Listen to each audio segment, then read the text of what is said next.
भारतीय निर्माण कला, युद्ध कौशल और रक्षा नीति का एक उत्तम उदाहरण ये किला लगभग 2 वर्ग किलोमीटर के क्षेत्र में फैला हुआ है। इस किले के वर्तमान स्वरूप में छोटे बड़े 5 मुख्य द्वार, बड़े दरवाजों पर द्वारपाल के कक्ष, नियमित अंतराल पर 20 विशाल गुप्त शामिल हैं। अहिल्या द्वार से सीधे एक सड़क अहिल्या महल की ओर जाती है, जिसे राजवाड़ा कहा जाता है। महल के भीतर ही लोकमाता देवी अहिल्याबाई होलकर का प्रार्थना कक्ष भी स्थित है, जिसे देव पूजा के नाम से जाना जाता है। देवी अहिल्याबाई का जीवन भक्ति भाव से परिपूर्ण था। वे प्रतिदिन शिवलिंगार्चन करती थी। आज भी राजवाड़ा में पार्थिव शिवलिंग पूजन किया जाता है। पुण्य श्लोक देवी अहिल्याबाई होलकर की धर्म परायणता का पता इस बात से भी चलता है कि उन्होंने नर्मदा परिक्रमा वासियों के लिए सदा व्रत एवं ठहरने की व्यवस्था, संस्कृत पाठशाला, योग शिक्षा को बढ़ावा, सांस्कृतिक गतिविधियां एवं व्यापार को बढ़ावा देने हेतु अनेक कार्य किए। उन्होंने न केवल काशी में नर्मदा के शिवलिंग नर्मदेश्वर की स्थापना कर मंदिर का जीर्णोद्धार कराया, नर्मदेश्वर में ठीक काशी जैसा ही विश्वनाथ मंदिर का निर्माण भी करवाया। इसी कड़ी में उन्होंने महेश्वर स्थित जगन्नाथ जी के मंदिर के समक्ष पश्चिमांग विग्रह भगवान परशुराम के सुंदर विग्रह युक्त प्राचीन मंदिर का जीर्णोद्धार भी करवाया।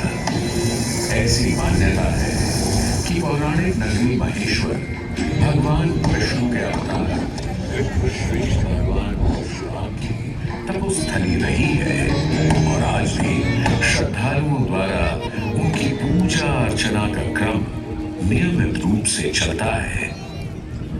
हिमालय के केदारनाथ एवं बद्रीनाथ ज्योतिर्लिंग से लेकर दक्षिण में समुद्र तट पर स्थापित रामेश्वरम ज्योतिर्लिंग तक देवी अहिल्याबाई ने अनेक निर्माण एवं जीर्णोद्धार के कार्य करवाए।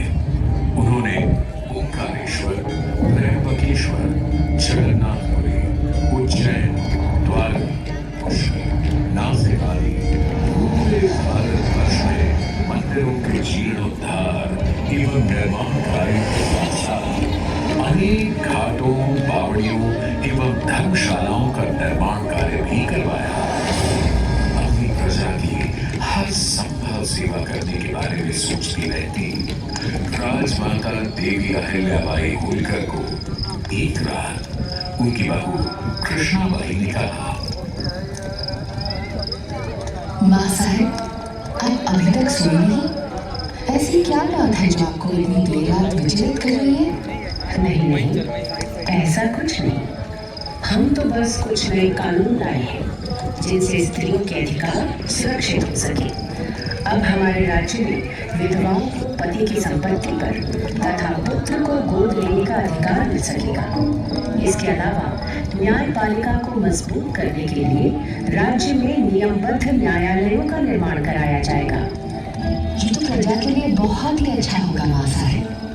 पर माँ साहब, आपने सुरक्षा के विषय में भी कुछ सोचा है? क्योंकि कुछ समुदाय समाज से खुद को अलग समझते हैं। तुम्हारा इशारा मैं समझती हूँ कृष्णाबाई। मैंने विभिन्न समुदाय के लोगों को समाज की मुख्य धारा में लाने का फैसला कर लिया है। मैं उन्हें उनकी पहाड़ी अस्थिरता से हटा ईमानदार किसानों के रूप में बसने के लिए राजी भी कर चुकी हूँ। सुरक्षा की समस्या हल होते ही हमारे राज्य में व्यवसाय में बढ़ोतरी होगी।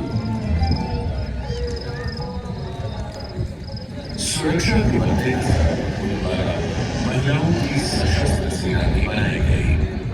राजमाता देवी अहिल्याबाई होलकर की नीति अनुसार सुरक्षा समस्याओं से निवारण होने के बाद महेश्वर में तरह तरह के व्यवसायी एवं कारीगर आने लगे। यह नगर अनेक बुजुर्गों, मूर्तिकारों एवं कारीगरों का घर बना। महेश्वर का यह क्षेत्र वस्त्र निर्माण का एक सुंदर गेट बना और यहाँ निर्मित महेश्वर साड़ियों की सुंदरता पूरे भारत में प्रसिद्ध हो गई। सदैव श्वेत वस्त्र धारण करने वाली राजमाता देवी अहिल्याबाई होलकर की पहचान एक विनम्र एवं उदार शासक के रूप में थी, जिन्होंने लगभग 30 साल होलकर वंश का काव्य भी लिखा, जो देवी अहिल्या कामधेनु के नाम से प्रसिद्ध है। राजमाता देवी अहिल्याबाई होलकर के कुशल नेतृत्व एवं सैन्य प्रतिभा ने आने वाली पीढ़ियों को प्रेरित किया। 19वीं शताब्दी के शुरुआती दौर में राजवंश से ही महाराजा यशवंतराव होलकर ने ब्रितानी हुकूमत के खिलाफ जंग छेड़ दी। उन्होंने भारतवर्ष के सत्ताधारी राजाओं को एकजुट कर अंग्रेजों को भारतीय सरजमीं से खदेड़ना शुरू कर दिया। महाराजा यशवंतराव होलकर की बहादुरी और सटीक युद्ध रणनीतियों से भयभीत हो अंग्रेजी अफसर चार्ल्स मेटकाफ ने भी ब्रितानी हुकूमत को दिए अपने एक पत्र में लिखा, I am compelled to feel that we are disgraced and Holkar is the prevailing power in Hindustan. अंग्रेजों के अलावा मुगल शासक शाह आलम ने भी महाराजा यशवंतराव होलकर की प्रशंसा करते हुए उन्हें महाराजा अधिराज राज राजेश्वर आलीजा बहादुर की उपाधि से सुशोभित किया। आजादी की पृष्ठभूमि से आगे चले तो महेश्वर का भीषण समृद्ध इतिहास, कला, धर्म, संस्कृति एवं पुरातात्विक धरोहरों को संजोए हुए आज भी खड़ा है। अपने धार्मिक महत्व के कारण ये शहर काशी के ही समान भगवान शिव की नगरी है, इसलिए इसे गुप्त काशी भी कहते हैं। प्राचीन माहेश्वरी और भगवान शिव से जुड़ी एक किंवदंती आज भी सुनने को मिलती है कि त्रिपुरासुर के वध के लिए भगवान शिव ने माहेश्वरी और मां नर्मदा के संगम से एक रुद्र अवतार लिया था और अपने दिव्य अग्निबाण से त्रिपुरासुर का वध किया था। अग्नि की प्रार्थना से भगवान शिव ज्वालेश्वर और कालेश्वर के रूप में 2 मंदिरों में आज भी विराजमान है। भगवान शिव की ये पावन नगरी ऋषि मुनियों को भी सदा प्रिय रही है। महेश्वर घाट से लगभग 20-30 किलोमीटर दूर मां नर्मदा के तट पर महर्षि दधीचि का आश्रम स्थित है। मान्यताओं के अनुसार ये वही महर्षि दधीचि हैं जिन्होंने मानव कल्याण के लिए देह त्याग कर अपनी रीढ़ की हड्डी देवराज इंद्र को दान दी। उनकी इस रीढ़ की हड्डी से वज्र अस्त्र बना, जिससे वृत्तासुर राक्षस का विनाश हुआ और तीनों लोकों में पुनः धर्म की स्थापना हुई। धर्म की बात हो तो महेश्वर ही वह स्थान है जहां पंडित मंडन मिश्र एवं नर्मदा अष्टकम और सहस्रार के रचयिता जगत गुरु आदि शंकराचार्य के बीच शास्त्रार्थ हुआ एवं सनातन धर्म को एक उत्तम दिशा मिली। यहाँ लगभग 25 छोटे बड़े घाट हैं जिनका अपना भी एक महत्व है। बड़घाट, पेशवा घाट, मनोकामनेश्वर घाट, मातंगेश्वर घाट पर संतों के सुमुख से श्लोक, दोहे, चौपाइयां सदैव गूंजती ही रहती हैं। वैसे आप अभी जहां उपस्थित हैं यह अहिल्या मां साहिब घाट या कहें कि महेश्वर घाट कहलाता है। इसी घाट की सीढ़ियों से ऊपर जाएं तो पुण्य श्लोक देवी अहिल्याबाई होलकर को श्रद्धांजलि अर्पित करती अहिल्येश्वर छतरी है। इसी के सामने मल्हार राव द्वितीय के छोटे भाई को समर्पित विठूजी राव छतरी भी विद्यमान है। इसके अलावा महेश्वर में मां विंध्यवासिनी भवानी देवी का मंदिर स्थित है, जिसे मत्स्य पुराण के 13वें अध्याय में देवी भगवती के 108 सिद्ध पीठों में स्वाहा पीठ कहा गया है। इसके अलावा यहाँ 100 से भी अधिक मंदिर विद्यमान हैं, जो महेश्वर की समृद्ध संस्कृति का प्रमाण प्रस्तुत करते हैं। महेश्वर तीर्थ यात्रियों और पर्यटकों दोनों को अपनी ओर आकर्षित करता है। उसकी एक वजह यहाँ मनाए जाने वाले तीज त्योहार उत्सव पर्व, जिनमें शिवरात्रि स्नान, 3 दिवसीय निमाड़ उत्सव, लोक पर्व गणगौर, नर्मदा जयंती आदि बड़ी धूमधाम से मनाए जाते हैं। श्रावण माह के अंतिम सोमवार यहाँ नगर में भगवान काशी विश्वनाथ की शाही सवारी निकलती है, जिससे कि पूरा महेश्वर भगवान शिव के रंग में रंग जाता है। अब अगर कोई महेश्वर आए और माहेश्वरी साड़ियां न ले जाए तो ऐसा होना थोड़ा मुश्किल ही है।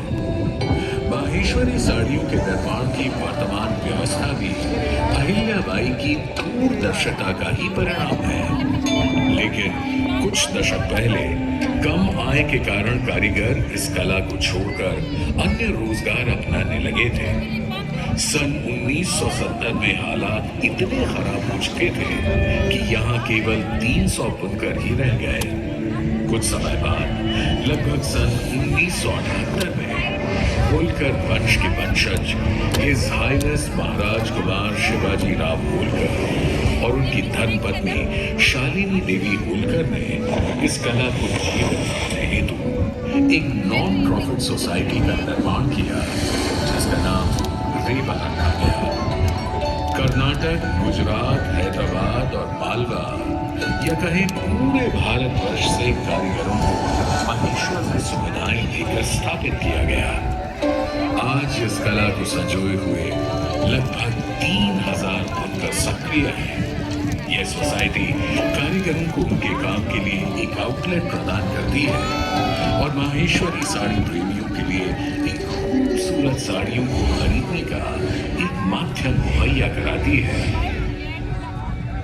नर्मदा अर्थात नाम मरने वाली चट्टानों का सीना चीरकर पहाड़ों से संघर्ष करते हुए अमरकंटक से खंबात की खाड़ी तक की लंबी यात्रा कर मां नर्मदा करोड़ों लोगों के जीवन यापन का आधार बनी। उनके संघर्ष से जो रंग उत्पन्न हुआ, उसी कारण मां नर्मदा का नाम रेवा पड़ा। महेश्वर के घाट पर बैठकर मां रेवा की कल कल धारा से बात करते हुए आप ये जान सकते हैं कि अहिल्या जैसी रेवा और रेवा जैसी अहिल्या अनवरत संघर्ष झेल कर भी विश्व कल्याण के अपने उद्देश्य को कभी नहीं भूलती और अपना आशीर्वाद सदैव बनाए रखती है।